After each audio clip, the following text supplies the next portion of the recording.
Bangladesh, depois o avião. Olha aí, Ari. Ex-premier de Bangladesh é condenada à morte por crimes contra a humanidade. Ela foi considerada culpada por ordenar o assassinato de estudantes. Socorro. Pois é, com pena de morte para a ex-primeira-ministra de Bangladesh. Hoje ela foi considerada responsável pelo assassinato de 1.400 pessoas que participavam de protestos contra o governo dela. Esses protestos que aconteceram no ano passado e que a gente mostrou várias vezes aqui no Agora. Segundo a decisão da justiça, durante todo o julgamento, essas pessoas morreram com tiros a queima-roupa, mutiladas, torturadas ou em prisões que foram feitas totalmente arbitrariamente. A primeira-ministra Sheikh Hasina foi julgada à revelia pelo Tribunal Penal Internacional em Bangladesh. Ela vive exilada na Índia desde que foi forçada a deixar o poder em julho do ano passado. Bangladesh agora está pedindo a extradição da ex-primeira-ministra para poder cumprir a sentença.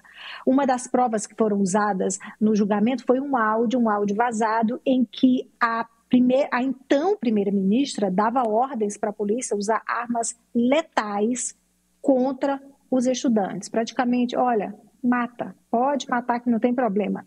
O ex-ministro do interior também foi condenado à pena de morte. Sheikh Hasina tem 78 anos e ela governou o Bangladesh durante 15.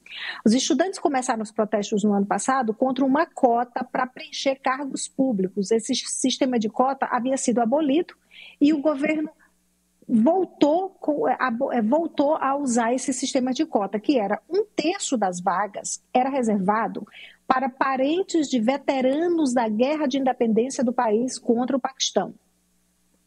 A ex-premier diz que o julgamento foi um julgamento tendencioso, um julgamento com motivação política, que ela se orgulha do histórico do governo dela em relação aos direitos humanos. E ela ainda pode apelar da sentença no Supremo Tribunal do país. Amadeu.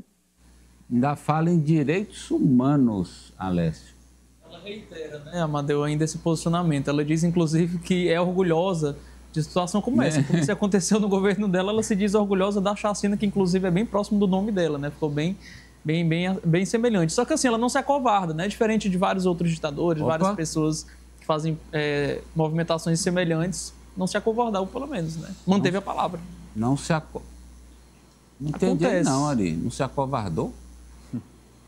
Olha, eu sou, ao contrário do nosso querido âncora Amadeu Campos, que é a favor da pena de morte em alguns casos, eu, por questões filosóficas, sou contra a pena de morte em qualquer caso, em qualquer situação. Até o dela, né? Até o dela. Sou contra por questão filosófica, questão de fé também, mas respeito as opiniões contrárias à minha. Agora, entendi, foi o acovardamento aí que o... Agora, eu acho que a covardia dela contra o próprio povo, né?